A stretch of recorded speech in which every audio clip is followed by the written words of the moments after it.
Several speakers that's going to speak out today. I'm Reverend Ira Acree. First name is I-R-A.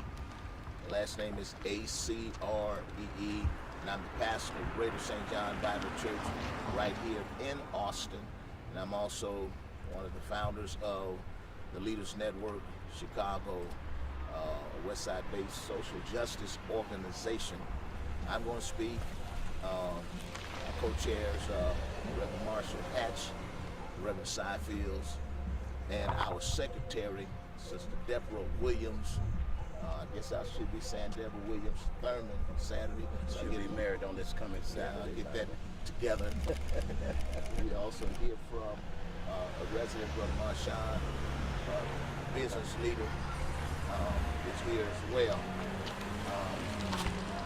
In Chicago, ladies and gentlemen, it's unfortunate, but we are living in an undeclared state of emergency. I happen to just be looking on my Facebook page, and I saw 6 years ago, just 6 years ago, at my church in Austin, just a few blocks from here, we had a summer camp, and 6 years ago, 2015, 50 people were shot, 14 were killed. Now here we are 6 years later, after all of the marches, protests, prayer vigils, speeches, and the blame game by so many politicians. Here we are this week with 104 shootings, 104 shootings and 19 killings, which is totally asinine. This is unheard of, it's unacceptable, and certainly we will not bite our tongue. Chicago is in a state of chaos. When people say who are in positions of power and affluence that this city is safe, obviously they don't live in the neighborhood I live in. Maybe they're talking about downtown or North Park or Lake View. They can't be talking about Austin and North Lawndale and Washington Park and Richland and West Garfield and Humboldt Park. It seems like now that no one is off limits.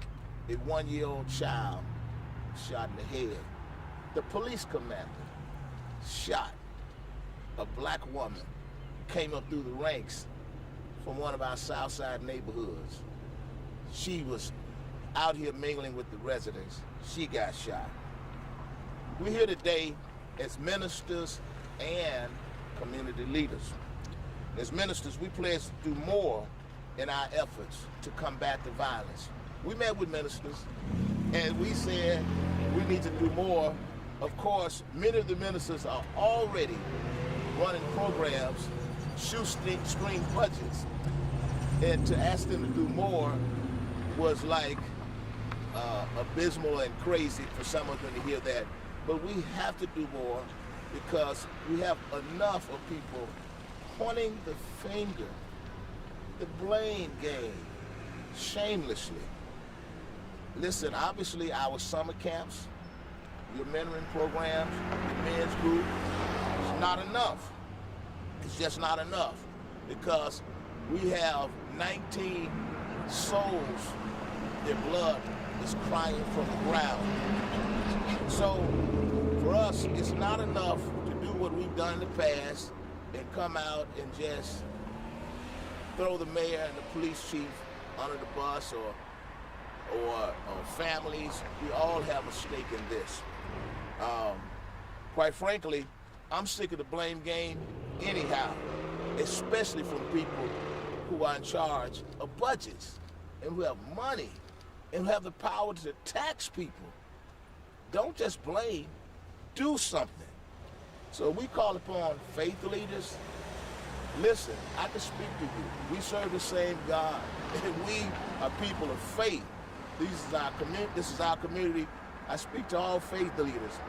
Let's do what we've done in the past. When we experience nightmares of seasons like this, we opened our churches. We, some kind of way, we used our platforms and we were able to get people to volunteer and have Friday night dances and things of that nature. So we call upon faith leaders, those of you who are in hibernation in your studios, come on out and open those churches up and give these youth a place to hang out and a place where they can be safe as we've done in the past. I know many people are afraid of the virus, but I tell you, the violence is much more of a threat to our young people than the virus. For the most part, these young people, they are insulated from this virus. It's people like me and above that have to worry about that. But so we're just here to say, as faith leaders, we're asking them to do more, and hopefully other institutions will follow suit, because it's been collaborative failure, and it's going to take collaborative efforts to see some type of resolution moving forward. Thank you very much. Thank you, Reverend Ackery. Reverend Marshall Hatch, M-A-R-S-H-A-L-L-H-A-T-C-H. And I'm also with the Leaders Network and New Mount Pilgrim Church. And of course, Reverend Ackery has said that our main message at the outset is that we accept the responsibility that we must do more as pastors, even though the churches that we pastor are populated by the working poor. Our resources are drawn from the working poor, but we say that we must do more, and hopefully that will inspire the politicians who played the blame game, and also those corporate leaders in this town who have tremendous amount of resources, right, especially comparative to what we have, to say to themselves, what more can they do? So that is what our chief message is. We're going to do more. We want to do more. And you'll hear about a little bit of that on today. Of course, it is incumbent upon all of us, because we've infamously heard it claimed that the violence is contained. That is obviously not true. None of us are safe until all of us are safe, and we can see a pattern of violence spilling out of these communities like Austin, so that now even heretofore safe places of the city on the north side, downtown, are also experiencing what it feels like when we simply have obviously no plan for the city, for the metropolitan area. Right. And so we do lend our voices with others who have called for the mayor, the Cook County president, and the governor of the state to come together with one comprehensive plan, put the resources behind it, bring the corporate leaders to bear, and of course do what needs to be done to address this violence that is impacting and will impact all of us in all parts of the city. And then lastly, one of the things we met and talked to the head of the Black Caucus of the City Council, Alderman Jason Irvin, personally, and he and the Leaders Network and other groups are having an emergency meeting on this coming Saturday at 3:30 at New Mount Pilgrim Church, 4301 West Washington Boulevard. And so Jason will be representing and bringing folks from the City Council Black Caucus. We will be bringing other community leaders. It is time really for all hands to be on deck. And then you'll also hear about a first responders initiative that has come from the Leaders Network. The point is, we are going to do all that we can with what we have. We have not left these communities. I live down the street from here. Our prayers are out for our commander, Wines, and the fellow officer, and then all of those who've been victimized, shot, and even those families that are suffering loss. We're praying for them. Obviously, when a Chicago police commander is shot by a random bullet on this corner, greeting community residents, it means the city is out of control, and we need to do all that we can to address this state of emergency. Thank you very much.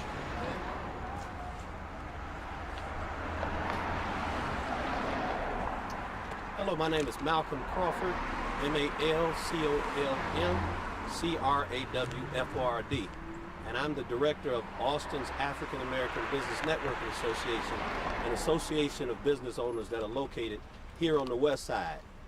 I tried to tell myself that it's not me.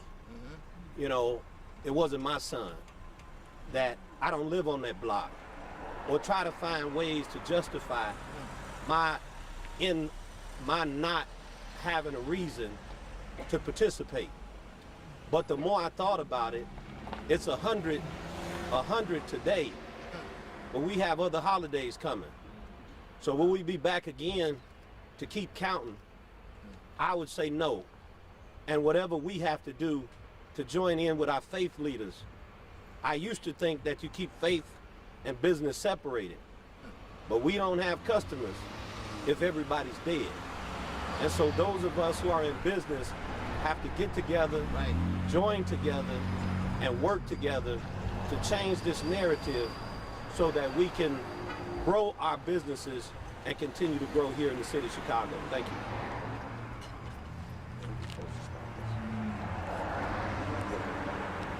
My name is Pastor Cy Fields, pastor of New Landmark Christian Baptist Church in East Garfield Park, and co-chairman of the Leaders Network. I really want to begin my brief comments really with a question. Have we, to the faith community, have we really done our best for this generation? Because indeed, there's more that we can do. And we're grateful for, as it already been said, for what already being done. But our faith tradition challenges us and calls us to reach out, to reach the lost, to reach those who are hurting. We just come out of a 16-month pandemic where most of our churches have been closed. And we know that many of us are still mobilizing the army, if you will. But you know what, we can't afford to just sort of just pace ourselves and wait. Now is the time for we as faith community and faith leaders to really reach out, because our enough has not been enough. And I say that respectfully. Our enough has not been enough. We have the power to do it and to bring about change. Let's reach out to family. There's 100 families. We don't know what their affiliation is, but just from this past week, there's 100 families that we as faith leaders and faith community, and whatever community can reach out to, we have to reach those families, those who are hurting, those who are lost, those who are broken, those who have been traumatized, those who are hopeless. Those are the ones we are called to. And so, as a faith leader, as a pastor, as a resident of Austin, we're calling on the faith community, and it starts with me, it starts with my church, that I can do more, we can do more. So let us not, have we done our best for this generation? This is not what we want to be known for. 100 people over a holiday weekend. I've never heard of it. In my lifetime, I never thought I would hear something like that. And we can't allow ourselves to be desensitized to say, oh well, as one said, it wasn't my house, it wasn't the one in my church. We're called to reach those families, to reach those on the corners, and to just do more than what we're already doing. Have we done our best for this generation? I believe that we can do more because we have the power. Thank you. Hello, my name is Deborah Williams, and I'm the secretary of the Leaders Network. I'm here standing today with these faith-based leaders because I, too, am passionate about my community. I'm passionate about the west side of Chicago. Everybody knows that I'm a community activist, and I'm always out here trying to find ways to empower our youth and empower our community. And so I work very hard. I work for Habilitative Systems, which is a mental health, a behavioral health organization, which we are now trying to address the trauma. We are traumatized. This gun violence is traumatizing our community, it's terrorizing our community. I stand here as a mother, as an auntie, as an uncle, as a niece, and then when I wake up and hear a phone call at 12 or 1 o'clock at night, I get afraid. I just feel something, some type of way that this is not going to be a good call, and it shouldn't be that way. You should be able to, if somebody wake up and want to talk, they just want to talk. You shouldn't feel that you're going to get some real bad news.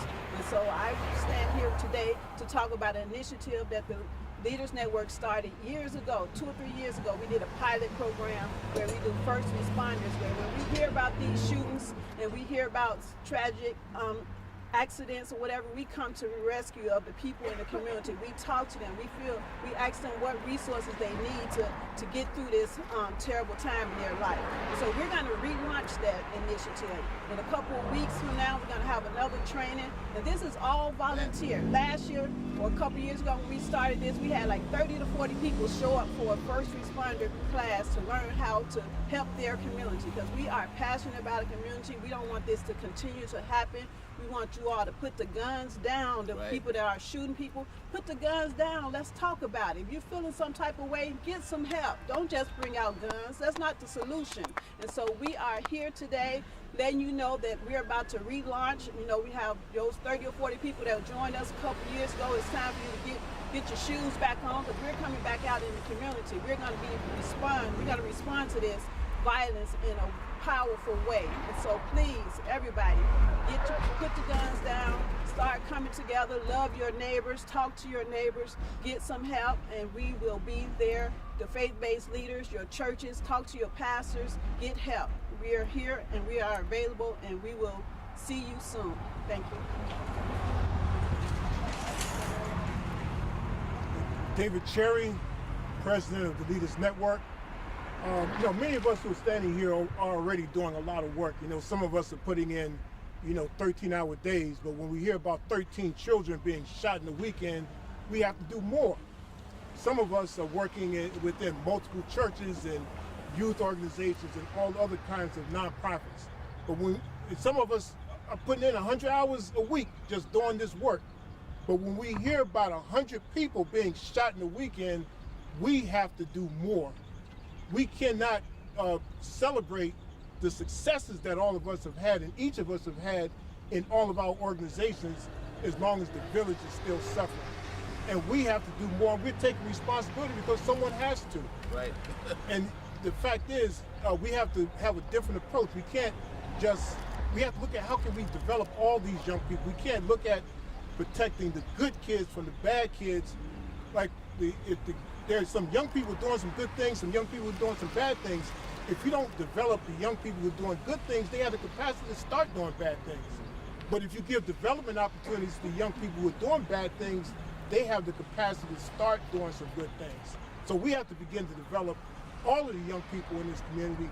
As much as we've been working, we have to do more outreach. We have to reach more people. We have to expand our programs. We have to expand everything that we're doing until we're reaching everybody, and we're not going to rest until we put an end to this violence.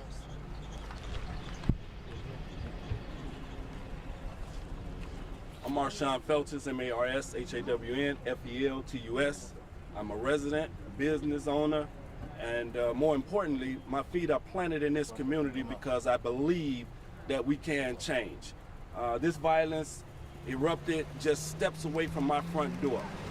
As a person that cannot be a concealed carry member, how am I supposed to protect myself and my family when the image of a police commander is being shot and hurried off of a block where I rest my head? It's unacceptable, and I accept all the help that we can get. I thank the Pastors Coalition and any of the other members in the community that want to come out and help. And I say, let's make this block and these surrounding blocks, let's make this the prototype for the city of what the community can do. And so I'm here again. Each day I come out with my hat and my gloves ready to do the work. And so again, I say to you all, we're here as a community to stand, and I just want to thank everybody for the support that they're giving, and we're ready to be a community. Thank you. We want to acknowledge Reverend Watkins, the president of Pastors United for Change. He came to be of support. I guess he said he's heard enough speeches. So, all right. Any questions? Or, how do you get these kids to listen to the ones who are driving the violence and causing? How do you get them to hear this message and actually want to do something? I mean, and so then, in follow-up to that is, what is a concrete thing that the churches can do? You go open the doors, but if they're not coming in, you know. Well, in fact, they are. I mean, right up the road, we have a program called the Martha Redemption Project. I, in fact, sat in on a devotional yesterday with young people, guys who had been formerly incarcerated, talking to those young men early morning, right before their OSHA training as part of our program. So there are outreach programs already in the community, honestly doing good work with minimal resources. And so most of these programs could stand to be expanded. The fact is that there are people that these young people listen to, and many of them are young men who I don't necessarily reach, but young men who have been where they are. And so we simply have to do more.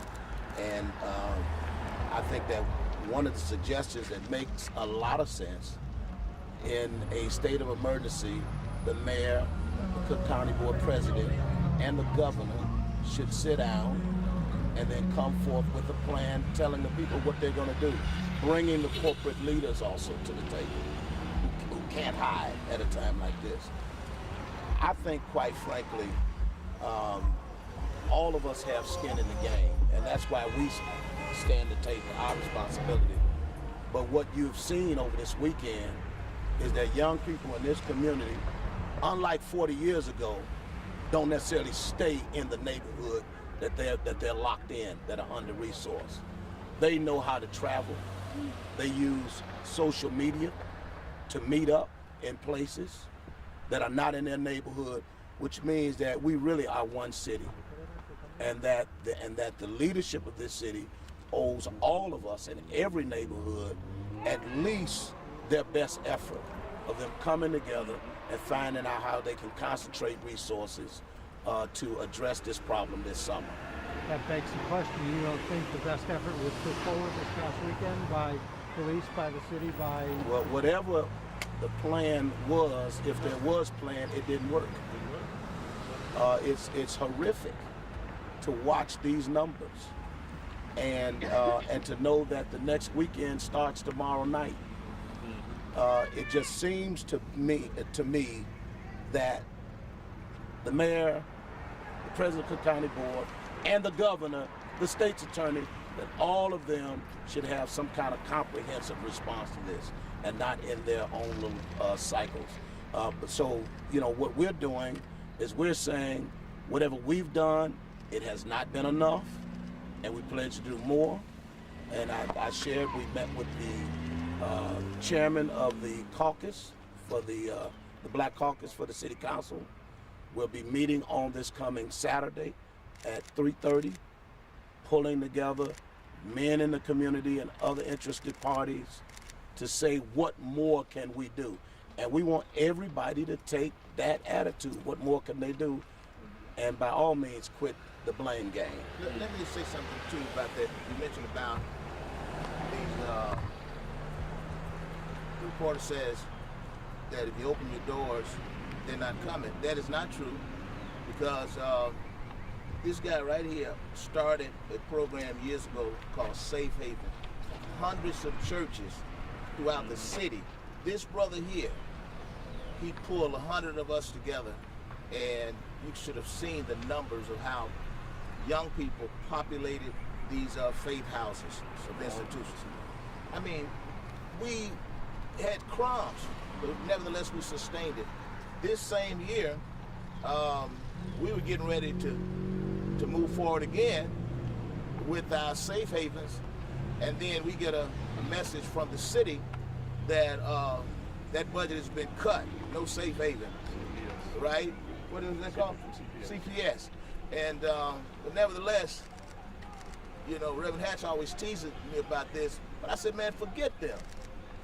I'm having my safe haven. I don't care if me and my wife have to pay for it and pay everybody that shows up. Well, I don't know how they're gonna get paid, but nevertheless, we're still having a safe haven, and we open the doors. If you go by there now, there's at least 40 children there, and that's pretty good coming out of a pandemic. Okay, so here's the deal. Open these doors, the children will come, and it should be embarrassing. You close these churches, close these safe havens, and look what happens. Yeah. How smart was that? Yeah. A question here. You all are faith-based leaders who are entrenched in these communities, who live your lives in these communities, and you all are out here saying we need to do more, right? What does that say to you when you have people like Supervisor Brown or Mayor Lightfoot or the courts saying that they're pointing the fingers and saying they're not doing their job?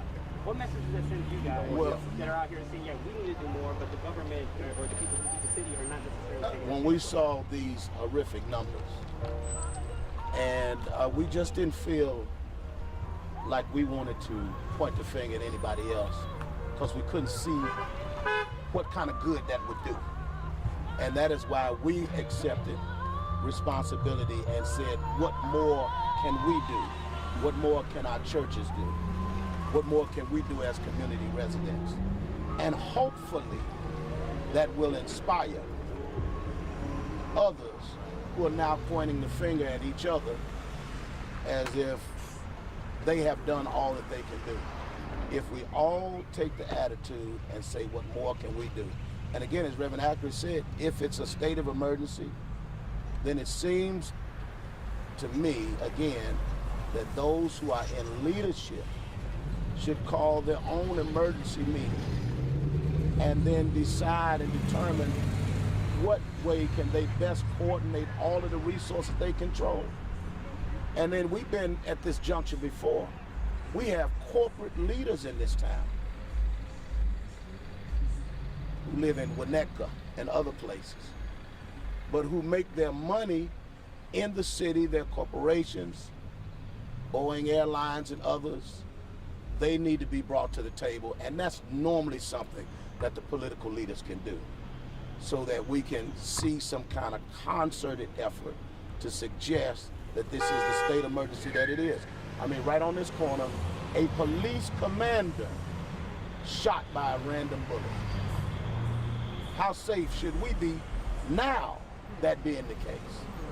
And so obviously it means that, we have a state of emergency. Whatever we're doing, Reverend Fields say, enough is not enough. We all need to do more. And that's our message today. And we thought that that would be the most inspiring and productive message we could have today, is to look at ourselves and say what we're not doing and what more can we do. In case of a federal government intervention, I mean, what shape should it take? What shape should it? A federal government intervention, in case the federal government intervenes. Well, this is the point. We know our limitations. We have congregations, churches made up of the working poor, and we minister with the resources that we have. But we're not the mayor. We're not the Cook County Board President. We're not the governor. We're not the head of Boeing Airlines. We're not the biggest developer in the town. We're not the people that got the $78 billion to do the, what do they call it, the TIF money, to do the 2 major projects in the town. We're not those people that control those resources.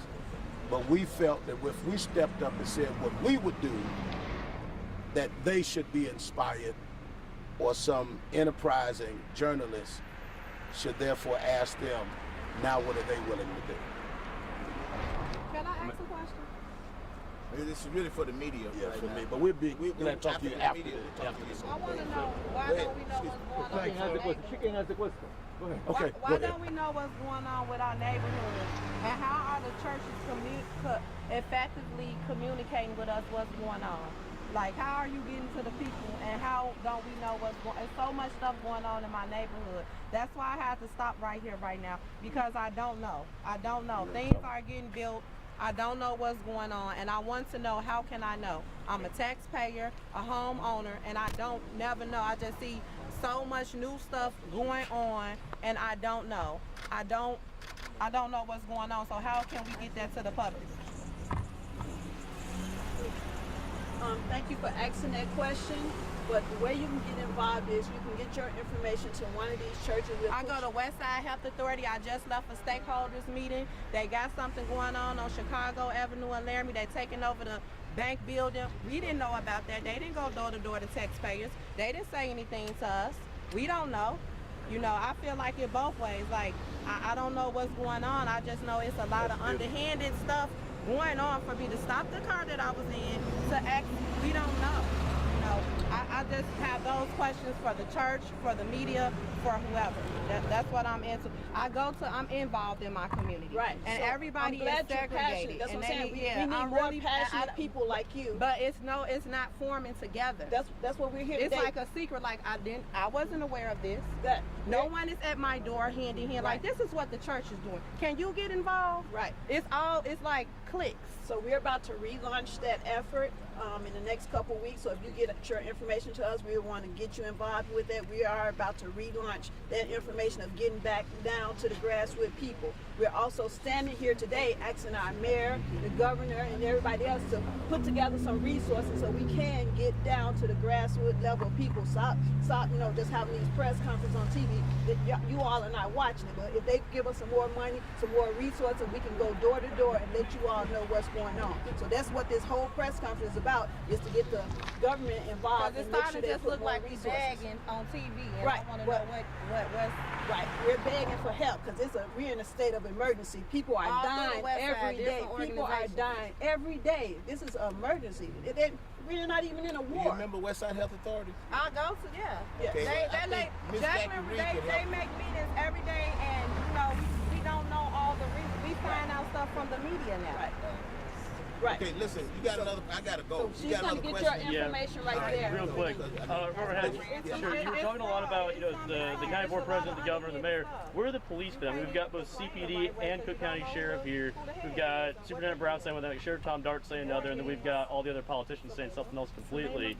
How do the police fit into this violence reduction? Well, everybody's got their role, and the police have their role of law enforcement. Of course, they've had their challenges as well, and they've had their challenges in this community. They've had their credibility challenges. But overall, what we want to happen to people who control the police, in this case, Superintendent Brown and the mayor, those are resources that they bring to the table with something that should be a collaborative effort, which is what we're calling for across the table. Those that have resources, those that have power, all of them need to come together and address what is obviously a state of emergency. And you see all of the frustration out here. We deal with it every day. We're on the front lines. We're easy to access. But of course, we're doing all we know to do, and we pledge to do more, and we're challenging everybody else to do that. A very quick follow-up. With their summer strategy of just increased saturation, is that helping your efforts, or is it actually hampering you? Well, the police, we support good policing. The policing are obviously a major problem in this town. That's why they're under court decree. If some of us had our way, if I had my way, I'd reconstitute the whole department. I think it's always going to be problematic when the police become, as opposed to a police force, an occupying force, which is what you have here in Chicago when you have 52% of the police personnel live in only 5 of the 50 wards. And we know about the racial demographics of this police force, the cultural disconnect between the police and the communities that they're called the police. All of that, there are long-term fixes to that are not necessarily going to address where we are now, but they're worth bringing up. I mean, this police force literally has operated like a 1950s police force in the 21st century, and that's a major problem. A major problem. The lack of credibility in these communities, a major problem. and the fact that that force is disconnected from the community that they are called to enforce the law, that's a major problem. But of course, those are subjects for another day. Today, it's a state of emergency. Thank you.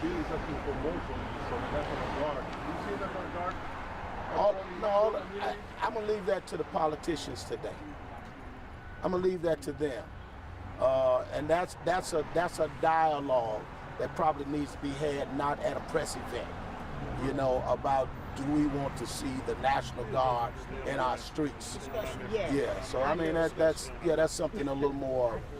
Yeah, that will require a little more nuanced dialogue. I mean, having federal force, these communities, I mean, people are complaining of over-policing and then bringing people from other Can parts I of the say something? country. Go ahead. Thank you, Reverend Hatch. I just simply say this. Oftentimes we talk about how this community is in a trick bag because certainly we need the police, but there's so much corruption within the police ranks. So that's why it's so important that we really submit to the directions of the consent decree holistically, so that we can. Consent decree with the federal. Yeah, but how about this? Yeah, that may be so, but the bottom line, I'm just making a point, it's so important that we get this police force cleaned up from top to bottom. Not no tweaking, but some. In actuality, I'm like Reverend Hatch. It really needs to be reconstituted because there's corruption at the very core of the system.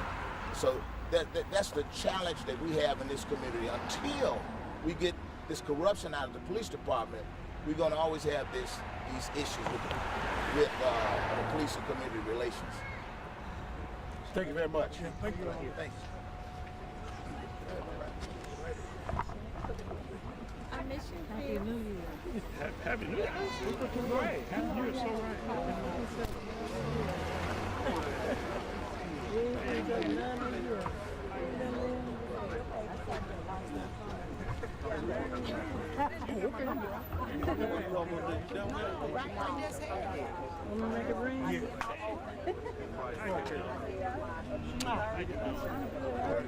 No, I believe it. I can tell.